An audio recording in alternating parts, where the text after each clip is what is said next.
Bapak Ibu yang dimuliakan oleh Allah, kita hari ini kita membahas mengenai zakat. Kita mempunyai 2 kali pertemuan. Pertemuan pertama hari ini kita akan membahas zakat daripada konteks hukum zakat, kemudian hikmah kenapa zakat itu disyariatkan oleh Allah, dan satu zakat di dalam ajaran agama.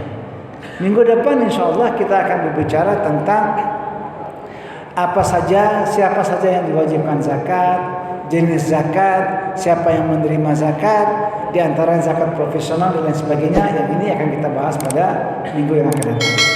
Bapak Ibu yang dimuliakan oleh Allah Subhanahu wa taala, kalau kita melihat potensi zakat di Indonesia berdasarkan hasil survei sebuah lembaga di 11 kota besar, maka zakat itu mempunyai potensi lebih kurang 4 triliun. Ini survei yang kecil. Tetapi survei yang besar oleh IPB menunjukkan zakat itu lebih kurang 250 triliun. Ini survei kecil nih di 11 kota yang menghasilkan 4 triliun per tahun ya, zakat. Ini menunjukkan sebagaimana kita membahas pada minggu yang lalu, bahwa zakat, sedekah dan infak ada merupakan dalam istilah ekonomi Islam sekarang ini dikenal dengan istilah keuangan sosial syariah. Ya, kalau keuangan syariah itu adalah perbankan. Ya, di sini pun juga ada pengajian tentang keuangan syariah dengan Ustaz Noki dari BRK Syariah. Nah, saya membahas yang terkait dengan keuangan sosial syariah, yaitu zakat, infak dan sedekah. Dan ini mempunyai potensi ekonomi yang luar biasa. Bapak Ibu yang dimuliakan oleh Allah, kalau kita melihat dari aspek pembayaran zakat, nah ini sebelum kita masuk, kita ini mukaddimah dulu ya. Dalam aspek pembayaran zakat, maka penelitian mengatakan bahwa orang membayar zakat itu karena kesadaran agama. Ya, 99% mengatakan bahwa dia membayar zakat itu, apakah zakat mal, zakat harta, disebabkan karena apa? Karena kesadaran beragama. Jadi di antara muzaki yang membayar zakat, kita pernah di Basnas, kita tanya dalam pertanyaan apa yang menyebabkan bapak dan ibu membayar zakat. Dia membayar zakat karena ini adalah perintah Allah, dan sadar bahwa Allah akan menyediakan pahala yang besar bagi orang yang berzakat. Jadi ini adalah kesadaran agama. Nah, motivasi tentang kesadaran agama ini, Bapak Ibu yang dimuliakan oleh Allah, ini memang hanya belum begitu mendalam. Kalau sekiranya kesadaran beragama itu, pengetahuan dan pemahamannya itu tentang zakat itu lebih meningkat, maka motivasi ini akan lebih kuat dan lebih langgeng. Artinya tidak hanya sekedar sekali dia membayar zakat, kemudian bulan berikutnya atau tahun berikutnya dia tidak membayar zakat. Tetapi kalau membayar zakat itu dibarengi dengan ilmu, seperti alhamdulillah kita bersyukur, kita mengucapkan terima kasih kepada pengurus masjid yang telah memberikan satu slot waktu untuk kita belajar mengenai zakat, maka ini insya Allah akan memperkuat dan melestarikan, melanggengkan pemahaman kita dan juga motivasi kita untuk berzakat. Bapak Ibu yang dimuliakan oleh Allah Subhanahu wa taala, kalau kita bicara tentang potensi zakat di Indonesia, potensi besar itu sebenarnya seperti kita katakan tadi Pak, belum diteraktualkan. Artinya masih banyak zakat yang belum terkumpul. Enggak usahlah di Indonesia Pak, di Riau aja Pak. Kalau kita kumpulkan semua zakat yang dikumpulkan oleh Basnas maupun UPZ di bawahnya, ada UPZ masjid, ada UPZ sekolah, ada UPZ lembaga, ada UPZ perusahaan, ada UPZ paguyuban. Pengumpulan zakat ini ditambah lagi dengan zakat yang dikumpulkan oleh lembaga-lembaga amil zakat. Di Pekanbaru ini ada lembaga amil zakat nasional seperti dompet duafa, ada IZI, ada DDI, ada Lazismu, itu adalah Lasnas nasional. Kemudian ada yang lasnya tingkat provinsi, ya seperti rumah zakat itu nasional, seperti swadaya ummah, dan las-las yang lainnya yang levelnya provinsi. Total zakat yang dikumpulkan baru 100 lebih miliar. Tahun ini ada peningkatan, tahun lalu ada peningkatan setelah ada kebijakan yang baru oleh Pak Gubernur agar semua ASN membayar zakat. Maka zakat ASN saja sekarang ini sebulan 3, miliar rupiah. Hanya ASN, Pak. Itu pun ASN Provinsi Riau, bukan ASN seluruh kabupaten kota. Bayangkan, Pak, ASN Provinsi Riau saja yang jumlahnya 14.000 orang yang muslim itu terkumpul 3,5 miliar. Berarti satu tahun berapa tuh, Pak? Lebih kurang hampir, kalau 3 miliar, 3,5 miliar, hampir 40 miliar. Dan tahun lalu totalnya 45 miliar, hanya 5 miliar itu dikumpulkan daripada masyarakat. Bagaimana kalau seumpamanya semua umat Islam yang harta bendanya sudah mencapai nisab kemudian membayar zakat, rasa-rasanya persoalan-persoalan kemiskinan, persoalan-persoalan UMKM, ya, usaha-usaha oleh saudara-saudari kita yang membutuhkan modal 5 sampai 10 juta, 20 juta tidak perlu pakai bank. Insya Allah dengan zakat pertumbuhan ekonomi akan kuat. Kenapa? Karena zakat walaupun nampaknya dia itu konsumtif, tetapi dia menggerakkan ekonomi. Kalau kita mendistribusikan zakat 250 ton beras, maka 250 ton beras itu dari mana kita beli? Dari pedagang. Pedagang dari mana? Dari petani. Jadi sebenarnya zakat itu adalah salah satu instrumen untuk menggerakkan keuangan, ya, menggerakkan ekonomi umat. Karena ketika kita membagi kepada orang miskin, sebenarnya kita membeli, ya, barang itu daripada toko-toko, daripada kios-kios yang menyediakan sembako yang akan kita bagikan kepada orang miskin. Nah, oleh karena itu, agar supaya zakat ini dioptimalkan, maka perlu adanya sosialisasi. Alhamdulillah hari ini pengajian kita ini adalah salah satu bentuk daripada sosialisasi tentang zakat.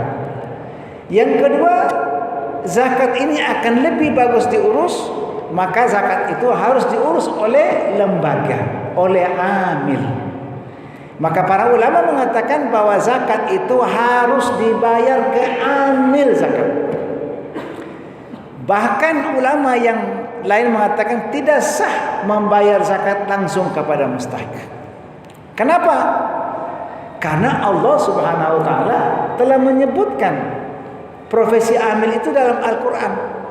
Tidak ada profesi di dunia ini yang disebutkan namanya terkecuali amil. Wal amilina 'alaiha, dan orang-orang yang mengurus zakat itu. Nah, amil ini pun juga tidak boleh amil sendiri-sendiri. Bapak Ibu yang dimuliakan oleh Allah, kita hidup di negara Indonesia ini, Pak. Apapun juga yang kita lakukan terkait dengan zakat ini, Pak, ada 3 aman. Ada 3 aman. Aman pertama adalah aman syar'i. Artinya membayar zakat, mendistribusikan zakat tidak boleh berlawanan dengan syariat. Yang kedua, aman regulasi. Kita di Indonesia ini ada aturan, ada undang-undang. Alhamdulillah zakat sudah ada undang-undang. Basnas RI telah melahirkan berbagai macam aturan-aturan yang terkait dengan perundang-undangan. Di antaranya adalah yang mengumpulkan zakat itu adalah harus minimal adalah UPZ. Yang dimaksudkan, yang diberikan perhatian di sini adalah zakat mal. Kalau zakat fitrah, pemerintah masih, ya, membolehkan pengurus masjid, ya, mengumpulkannya dan mendistribusikan, karena zakat fitrah itu ya harus segera didistribusikan sebelum sholat Idul Fitri. Tapi zakat mal pengumpulannya harus ada lembaganya. Maka Basnas selalu memberikan anjuran, semangat kepada pengurus-pengurus masjid agar membentuk UPZ, unit pengumpulan zakat di masjid, sehingga masjid tidak saja hanya kita sholat, tetapi masjid juga telah melakukan fungsi-fungsi sosial, fungsi-fungsi ekonomi, di mana para jamaahnya membayar zakatnya di UPZ masjid. Ya, tidak perlu harus pergi ke tempat lain. Nah, tapi dengan syarat masjid harus mengurusi UPZ. UPZ masjid itu sangat mudah sekali. Pengurus masjid memutuskan siapa yang menjadi ketua, bendahara, seksi pengumpulan, seksi pendistribusian, 5 orang di-SK-kan, tulis surat ke Basnas. Apakah Basnas Kota Pekanbaru maupun Basnas Provinsi minta Masjid Asy-Syakirin umpamanya menjadi UPZ masjid. Ketika Masjid Asy-Syakirin telah mendapatkan keputusan pendirian UPZ, maka Masjid Asy-Syakirin boleh mengumpulkan zakat dari masyarakat. Tidak saja hanya jamaah, tapi juga masyarakat lainnya boleh membayar zakat di Masjid Asy-Syakirin karena sudah ada UPZ-nya. Nah, sehingga tidak perlu lagi adanya panitia amil zakat. Kenapa? Karena zakat sudah secara resmi dikumpulkan oleh masjid. Sekarang ini di Basnas Provinsi Riau, UPZ yang menyerahkan zakatnya setelah dikumpul diserahkan ke Basnas Provinsi, kemudian dalam 1 minggu uang zakat itu dikembalikan kepada UPZ-nya dengan tambahan 10%. Jadi kadang ada UPZ kirim 100 juta, maka kembali lagi 110 juta. Kenapa? Karena Basnas Provinsi Riau ini macam mana nak bagi duit? Sekarang aja tahun lalu pengumpulan sudah hampir 45 miliar. Tahun ini insya Allah akan bertambah lagi. Ini memerlukan, makanya sekarang Basnas Provinsi Riau bekerjasama dengan Basnas Kabupaten Kota menyalurkan 1 kabupaten 1 miliar, 1 kabupaten 1 miliar. Tolong dibagikan. Ya. Kenapa? Karena alhamdulillah zakat sudah semakin banyak. Walaupun 70%-nya masih ASN. Insya Allah mudah-mudahan ke depan semua kita akan membayar zakat. Itu bukan bermakna umat Islam tidak bayar zakat.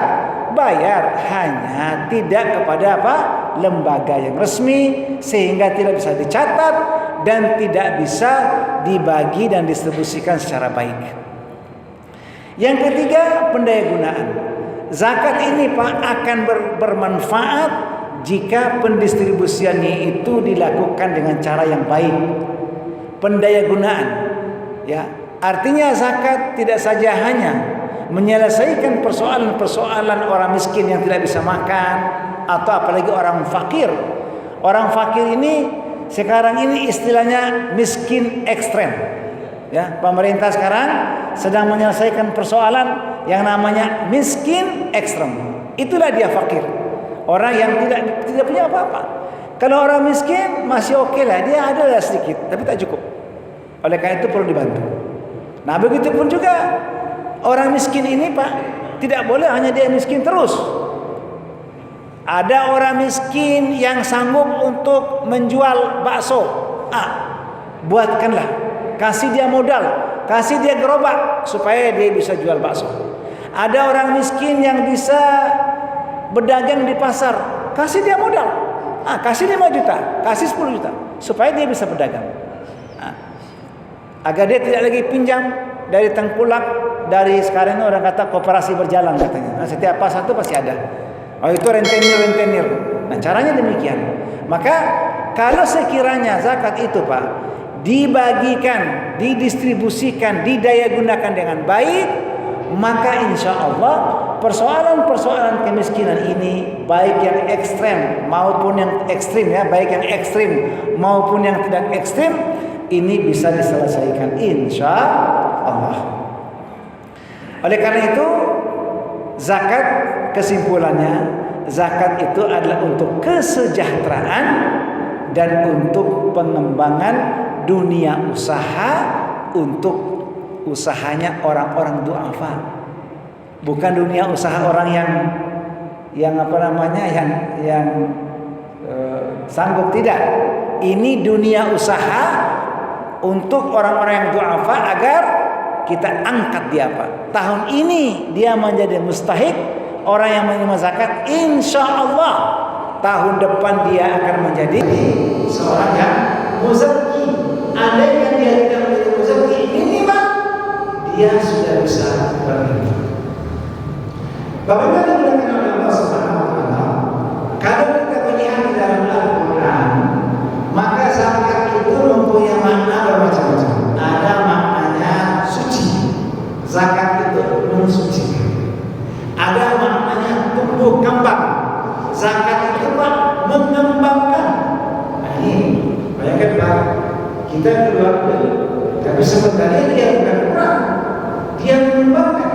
Ada 1 juta, ya penghasilan kita sama dengan 85 gram, kemudian kita keluarkan zakat per 1 juta itu Pak 25.000 rupiah. Dalam hitungan kita 25.000 itu kurang, sisanya berapa? 1 juta kalau keluar 25.000 berarti tinggal 975.000 rupiah. Tapi di dalam hitungan akuntansi Allah itu tidak berkurang, bertambah. Ya. Zakat juga artinya keberkahan dan juga bermakna ya membereskan sesuatu. Kita melihat, saya menukilkan karena waktu ya saya menukilkan beberapa ayat. Allah Subhanahu wa taala berfirman, "Wa ma ataitum mir riba liyarbu fi amwalin nas fala yarbu 'indallah." Apa yang kalian keluarkan, ya harta yang kalian kurangkan. Ini bukan liar Bu di sini Pak, yang zakatan di sini. Ya. Apa yang kalian keluarkan atau yang kalian lakukan dalam bentuk riba, supaya riba itu bertambah. Agar dengan riba itu hartamu bertambah, maka Allah mengatakan harta kalian tidak bertambah. Coba lihat Bu ya.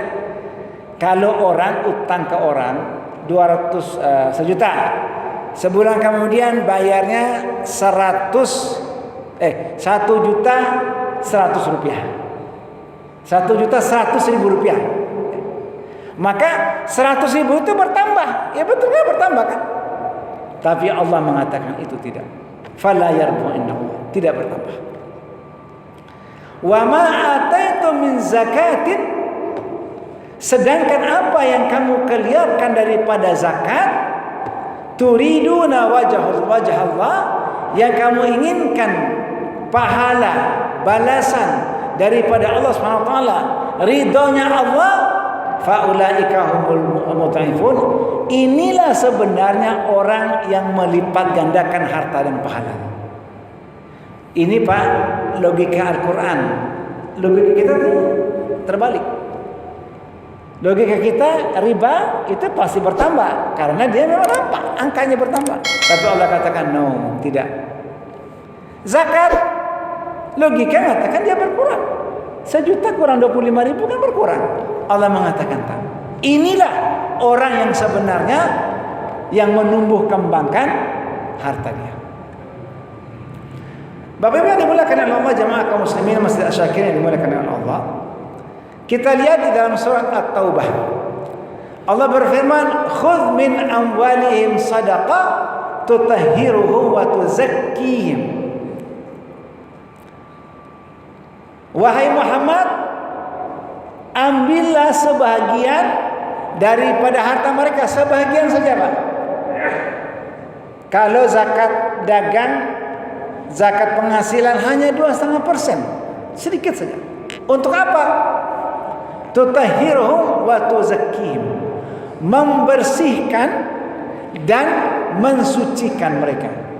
Zakat di sini artinya apa? Mensucikan, membersihkan jiwa mereka dari apa? Daripada rasa sifat kedekut, sifat kikir, sifat tidak peduli dengan orang-orang di sekitar kita. sifat tidak ada empati sosial. Dia berada di masyarakat, makannya enak, orang banyak miskin, dia tak ada satupun. Maka Allah mengatakan kalian wajib berzakat bagi yang sudah sampai syarat dan ketentuannya, sampai nisab wajib kalian berzakat. Kenapa? Karena masih di kampung kita ni ada orang yang tak bisa tak makan dan segala macam. Maka Allah mengatakan wajib kenapa? Membersihkan dari diri kita sifat-sifat kikir, kedekut dan lain sebagainya. Bapak yang dimuliakan oleh Allah Subhanahu wa taala, dalam ayat yang lain Allah Subhanahu wa taala wa aradna an yubdilahuma rabbuhuma khairan minhu zakatan wa aqrabu rahmah. Ini kisahnya Nabi Khidir dengan Nabi Musa. Kalau Bapak Ibu membaca surat Al-Kahfi yang setiap hari Jumat, ini pasti akan terbaca ayat ini, di mana ketika perjalanan antara Nabi Musa dengan Nabi Khidir, tiba-tiba berjumpa dengan seorang anak dan Nabi Khidir pun membunuhnya. Maka Nabi Musa pun marah, kenapa pula engkau ni membunuh anak ini? Padahal Nabi Khidir bilang, kalau jalan dengan aku, apa yang aku buat jangan bertanya. Ya, jangan bertanya. Biarkan dulu aku buat dulu, nanti setelah itu aku akan jelaskan kepada engkau kenapa aku melakukan itu. Itulah kata Nabi Khidir kepada Nabi Musa. Tapi Nabi Musa ini orang yang ingin tahu, ditanya juga. Nah ini ketika ditanya kenapa engkau membunuh anak itu, maka dijawab oleh Nabi Khidir dalam ayat ini, faradna an yubdilahuma rabbuhuma khairan minhu zakatan wa aqrab rahmah, karena Allah Subhanahu wa taala ingin menggantikan anak ini ya, dengan anak yang lain supaya lebih baik kesuciannya daripada ya. Karena Nabi Khidir ini diperintahkan oleh Allah, anak ini kalau besar dia akan menjadi masalah, maka dimatikan. Tapi ini Nabi Khidir, kita tak nampak Pak. Jangan pula anak kita, anaknya aku bunuh aja nanti susah tak aku nanti. Kita tak tahu. Jangan. Itu hukumnya dosa besar dan haram. Ini Nabi Khidir berbuat demikian kenapa? Karena Allah yang suruh. Kemudian bunuh dia. Karena ini ada. Karena sudah tahu. Nabi Khidir pun tak tahu. Makanya dalam ayat ini Nabi Khidir mengatakan, aku lakukan ini karena Allah perintahkan aku. Aku sendiri pun juga tak tahu yang gaib. Kata Nabi Khidir alaihissalam. Jadi kata zakat di sini artinya memsucikan.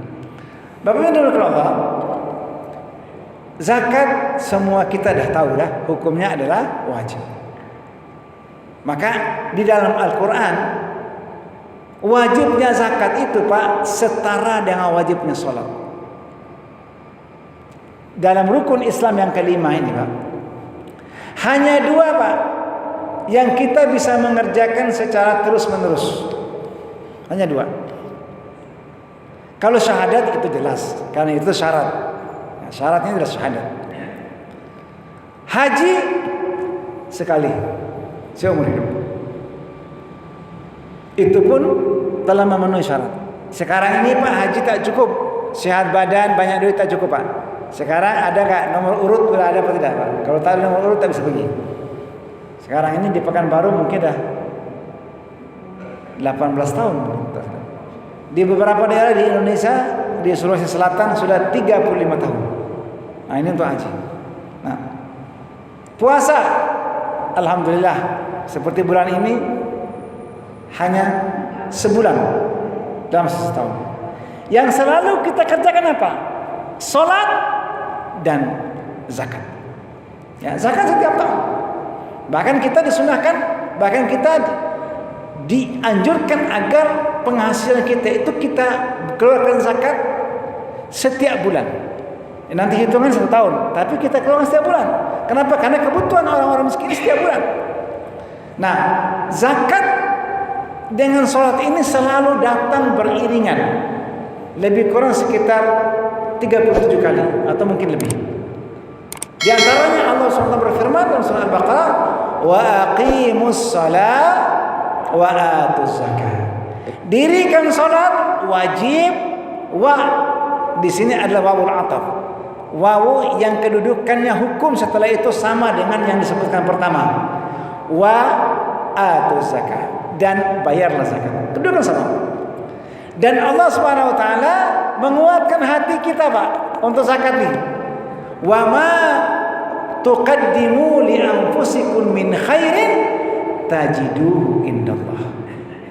Apa yang kalian keluarkan daripada zakat itu, yakin kalian akan mendapatkan balasannya di sisi Allah. Yakin. Bulan ini Pak, bulan Ramadan, kita keluarkan zakat 1,5 juta, ada yang 2 juta, ada yang 3 juta. Tidak perlu ragu. Yakin Allah akan menggantikan. Allah, kita akan mendapatkan balasannya di sisi Allah SWT. Bisa langsung dibalas di dunia, bisa nanti di akhirat. Dan zakat itu menjadi, dalam satu hadis, zakat itu menjadi apa? Sahabat teman kita yang akan menemani kita nanti di alam barzakh, di kubur kita. Innallaha bima ta'maluna basir. Allah itu Maha melihat apa yang kita lakukan itu. Allah Subhanahu wa taala mengetahuinya dan mencatatnya, tidak pernah meleset. Dalam ayat yang lain Allah SWT berfirman, khudh min amwalihim. Ayat yang tadi Pak, ambillah sebagian daripada harta mereka. Ini perintah kepada siapa? Kepada pemimpin. Pada zaman Nabi, Nabi lah pemimpinnya. Setelah Nabi meninggal, khalifah pemimpinnya. Maka Sayyidina Abu Bakar radhiyallahu anhu, kalau bapak-bapak dan ibu-ibu masih ingat cerita, setelah Abu Bakar, setelah Rasulullah meninggal, banyak orang yang murtad, banyak orang yang tidak mau bayar zakat. Maka Abu Bakar mengatakan, andaikan mereka menyerahkan walaupun iqal itu Pak, yang tali yang di atas ini, walaupun itu sedikit, maka aku perangi mereka, mereka harus bayar. Bagaimana pentingnya zakat? Ya. Wa tuzakkihim. Jadi kita melihat hukumnya itu wajib. Nah, Bapak Ibu yang dimuliakan oleh Allah Subhanahu wa taala, yang ketiga dalilnya adalah kita semua tahu dari anak kita. Anak kita pun juga tahu. Zakat adalah salah satu daripada rukun Islam. Dalam hadis ini, an Abi Abdurrahman ibn Umar ibn Al-Khattab radhiyallahu anhuma, sami'tu Nabi sallallahu alaihi wasallam, daripada Abdurrahman ibn Umar ibn Al-Khattab, yang mengatakan, aku dengar daripada baginda Rasul, beliau mengatakan, bunyal Islamu ala khamsin. Islam itu berdiri di atas 5 perkara. 5 tiang, 5 pilar. Syahadatu an la ilaha illallah, syahadat, wa anna Muhammadur Rasulullah, syahadatain. Yang kedua, iqamus shalah, mendirikan salat. Yang ketiga, wa ita'iz zakah, membayar zakat. Yang keempat, hajjal baiti wa shaum Ramadan, haji kemudian puasa. Haji dan Ramadan dalam satu hadis, kadang Ramadan lebih dulu, haji kemudian, kadang haji kemudian Ramadan lebih dulu. Tapi yang paling penting, ini adalah 5 rukun, maka kelima-lima ini adalah perkara yang wajib. Nah, yang kita katakan tadi Pak, 2 itu yang selalu kita kerjakan. Nah, Bapak Ibu yang dimuliakan Allah Ta'ala, sebelum kita bicara, tadi kita bicara hukum, tapi intinya zakat itu adalah ibadah. Nah, ini penting. Ibadah itu apa? Ketaatan. Maka Pak, jangan dulu berpikir mengenai hukum, berpikir mengenai berat. Hukum itu udah tahu, kita semua tahu. Sejak SD lagi Pak, sejak kita kecil lagi Pak, budak-budak lagi kita tahu wajib. Tapi kenapa? Kenapa tidak tergerak? Kenapa Pak? Karena dalam otak kita ini, kita hanya bicara masalah hukum. Dosa nantilah, kemudian baru kita istighfar lagi. Masya Allah. Tetapi kalau kita bicara bahwa zakat itu adalah ketaatan. As-sadaqatu burhanun, kata Rasulullah. Sedekah yang zakat itu adalah burhan, bukti kita orang yang beriman. Apa tanda orang yang beriman? Tandanya adalah membayar zakat. Karena dia apa? Karena dia benar-benar mengeluarkan harta itu sebagai apa? Implementasi daripada keimanannya. Bagaimana karena Allah? Kita lihat zakat itu secara istilah apa? Zakat secara istilah adalah mengeluarkan sebagian harta dengan persyaratan tertentu. Sebagian harta syarat tertentu untuk diberikan kepada kelompok tertentu dengan persyaratan tertentu pula. Jadi dia bilang infak Pak. Infak sedekah kasih aja lah dengan siapa pun juga, tak ada masalah. Tapi kalau zakat tak. Sebagian harta tertentu dengan persyarat dari orang yang tertentu, yaitu orang yang sudah hartanya sudah mendapatkan nisab. Apa saja harta yang mengeluarkan zakat? Itu nanti kita bahas dalam pertemuan kita yang kedua. Ya, Bapak Ibu yang dimuliakan oleh Allah Subhanahu wa taala. Kemudian kalau kita melihat hikmah daripada zakat ini, yang pertama, zakat itu tadi kita katakan tadi Pak, sebagai perwujudan keimanan kita kepada Allah. Bukti kita iman itu apa? Ya berzakat. Di antaranya. Karena Pak, mengeluarkan harta itu Pak susah. Kenapa para ulama mengatakan zakat itu kita keluarkan setiap bulan? Karena kalau sudah terkumpul Pak, sebulan umpamanya kita bayar 200 ribu, nampak tak begitu besar. Tapi kalau setahun 2.400.000, nah inilah masalahnya. Syaitan pun datang. Syaitan ini Pak, dua jenis. Ada syaitan jin, ada syaitan manusia. Syaitan jin apa? Syaitan mulai berbisik-bisik dalam hati kita. 2,5 juta itu besar juga tuh. Besar tuh. Mulailah dia mempermainkan hati kita. Nah, yang dari manusia pun juga. Orang rumah kita mengatakan, Pak, 2,5 juta itu banyak Pak. Bagilah separuh aja Pak. Separuh itu beli baju Rayana. Nah, dari bermacam-macam. Akhirnya, kita pun bayarlah zakat cuma separuh. Maka para ulama mengatakan supaya kita menjaga keimanan kita bayar zakat, kita keluarkan dia tiap bulan. Kemudian zakat juga sebagai perwujudan syukur nikmat kita kepada Allah Ta'ala. Salah satu bentuk daripada syukur terhadap harta kita Pak, kita menunaikan hak-hak orang dalam harta kita. Wa fi amwalihim haqqul lisaili wal mahrum. Dalam harta mereka itu ada hak orang lain. Dan ini adalah salah satu bentuk daripada bentuk kesyukuran kita kepada Allah Subhanahu wa taala. Bapak Ibu yang dimuliakan oleh Allah, karena waktu kita sudah 1:30, tak terasa sudah 45 menit. Ya Pak? Ya, kemudian kita cukupkan pembahasan kita, walaupun saya masih ada slide-slide lagi yang akan kita bahas. Saya cukupkan sekian. Wassalamualaikum warahmatullahi taala wabarakatuh. Jika ada pertanyaan Bapak Ibu yang dimuliakan oleh Allah, dipersilakan sesuai dengan topik pembahasan kita pada hari ini.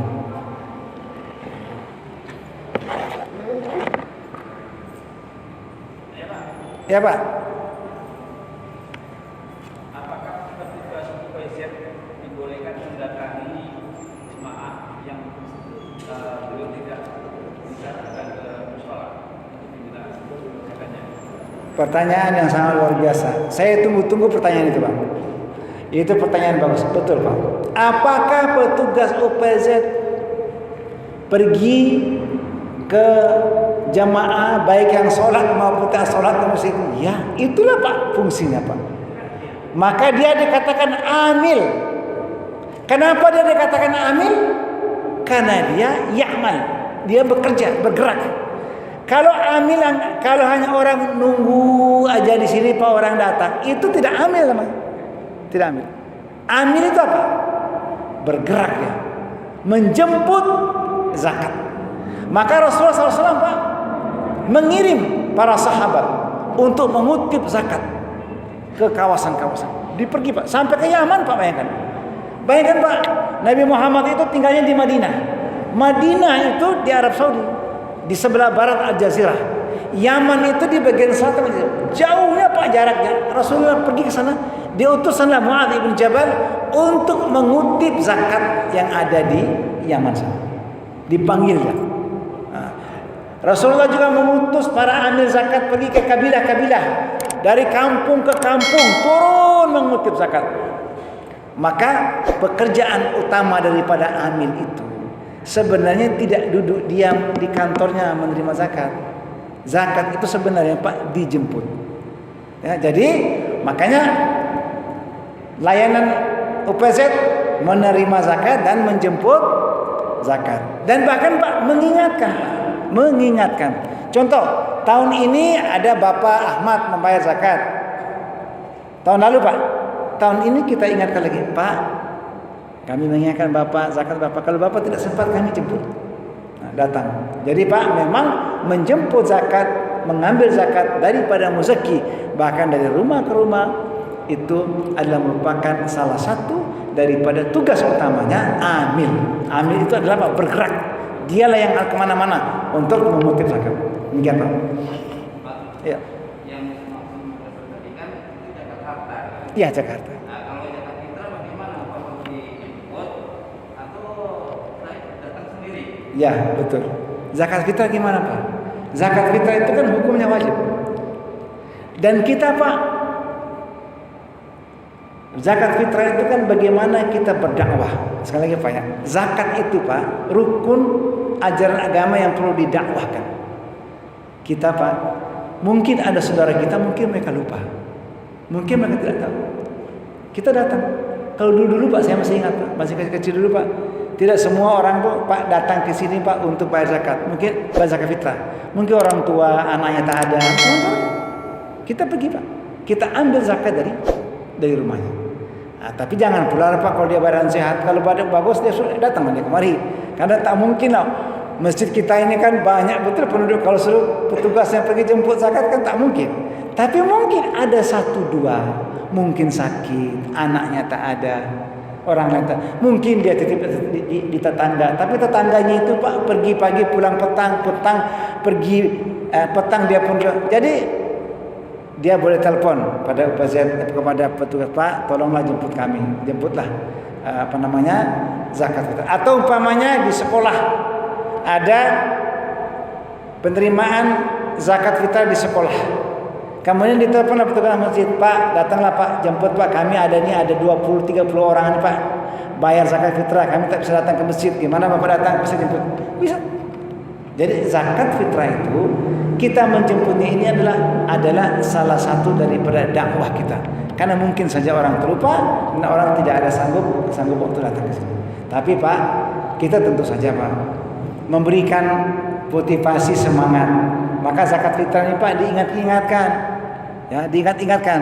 Kalau bisa Pak, kita di dalam mazhab imam yang lain zakat fitrah itu Pak tidak harus menunggu sampai akhir bulan. Jadi umpamanya pertengahan Ramadan itu sudah boleh membayar zakat fitrah, supaya di ujung-ujung Pak kita pun juga tidak terlalu sibuk, ataupun juga takut nanti Pak malam Lebaran Pak kita sibuk takbir, sibuk pulang membagi zakat. Eloknya umpama zakat fitrah itu 2 hari 3 hari sebelum hari raya dah jamaah kita ini sudah banyak yang terkumpul. Oleh karena itu perlu sosialisasi kepada jamaah kita agar mereka menunaikan zakat fitrah. Ya Pak. Terus masalah pembagian ya, saya menanyakan. Iya Pak. Masalah pembagian itu yang mana saja orang, misalnya orang itu saya perhatikan dalam kehidupan sehari-hari ini kan, dia tidak sholat, kemudian tidak masjid lah gitu kan. Apakah dia masih bisa berhak menerimanya kan? Iya. Memang betul Pak. Orang tak sholat cuma dapat apa tidak? Nah, makanya Pak, salah satu daripada asnaf itu mu'allaf. Nah ini Pak, para ulama mengatakan gini, mu'allaf ini ada 2 pembagian. Ada mu'allaf yang sesungguhnya itu adalah apa? Orang yang mau masuk Islam atau yang Islam baru. Tapi sebagian ulama mengatakan mu'allaf itu adalah apa? Dikasih kepada seseorang miskin yang tidak dia sholat, tapi dikasih dia agar dia mau datang ke masjid. Nah, syarat untuk menerima orang miskin Pak, memang tidak ada syarat harus sholat, datang ke masjid.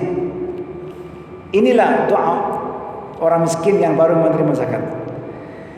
Islam hanya mengatur Pak, zakat fitrah itu diberikanlah kepada orang miskin, baik itu orang miskin dia ahli ibadah maupun dia tidak. Tetapi Pak, kita menggunakan zakat fitrah itu untuk melembutkan hati dia, untuk berdakwah kepada dia, untuk pesan kepada dia. Kalau justru kita tak bagi Pak, malah dia tambah jauh. Maka masalah sebagai untuk lebih manfaat, maka dia kita berikan. Apalagi memang itu dalam agama, memang dalam Islam memang tidak mengatakan syarat orang penerima zakat orang miskin yang harus ibadah atau salat, memang tidak. Tetapi Pak, kita memang kalau hartanya sedikit, ya tidak terlalu banyak, memang diutamakanlah kepada du'afa yang sering ke masjid. Makanya Pak, zakat di beberapa organisasi mereka mensyaratkan penerima zakat itu adalah harus ada rekomendasi daripada pengurus masjid. Karena pengurus apa? Walaupun itu tidak ada syarat dalam agama, hanya dibikin syarat tambahan supaya apa Pak? Supaya jangan sampai Pak ada orang miskin yang tak sholat, orang miskin yang sholat. Orang miskin yang sholat itulah Pak yang kita dulukan. Tetapi kalau ada bagikan juga Pak pada orang miskin yang tidak sholat. Kenapa? Karena dengan demikian dia pun juga akan termotivasi dan terdekat.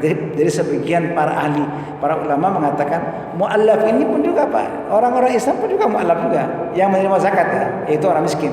Kalau orang yang kaya jangan pula Pak kita kasih duit sepeda teknologi, tidak. Ini berlaku hanya untuk mustahik, yaitu untuk orang-orang masakin, orang miskin, orang fakir yang sekarang dikenal dengan miskin ekstrim. Ya Pak, masih Pak. Ya Pak. Ya. Ya. Betul.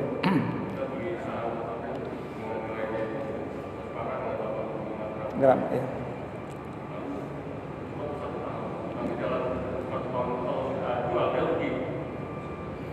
Iya.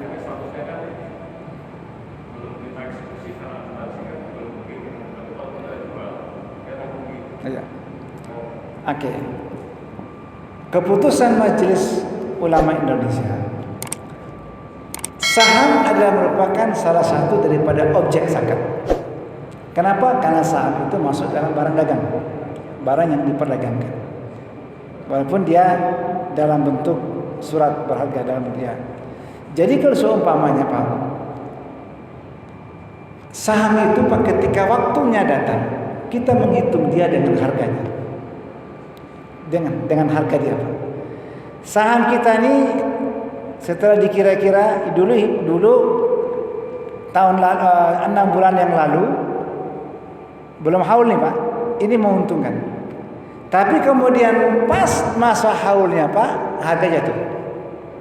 Ketika harga jatuh, dia tidak memenuhi nisab, maka itu tidak dibayarkan zakatnya jika kita menganggap saham ini adalah perdagangan.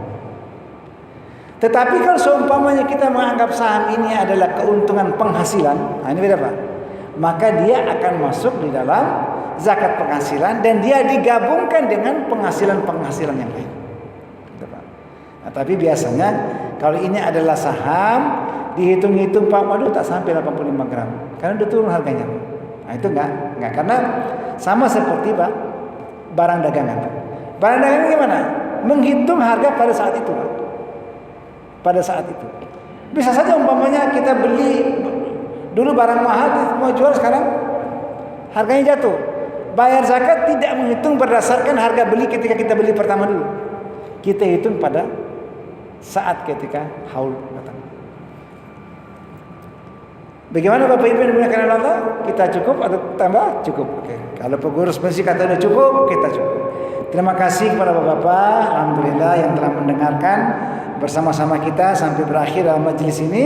Mudah-mudahan Allah Subhanahu wa taala memudahkan kita untuk kita diberikan rezeki yang banyak dan mudah-mudahan kita masuk dalam kategori orang-orang yang ingat orang lain dalam harta kita ketika telah sampailah syarat dan ketentuan, yaitu sampainya nisab dalam harta kita. Demikian, mudah-mudahan ada manfaatnya bagi yang bicara dan juga manfaat kepada Bapak Ibu jemaah semuanya. Aqulu qouli hadza wa astaghfirullah li wa lakum. Wassalamualaikum warahmatullahi taala wabarakatuh.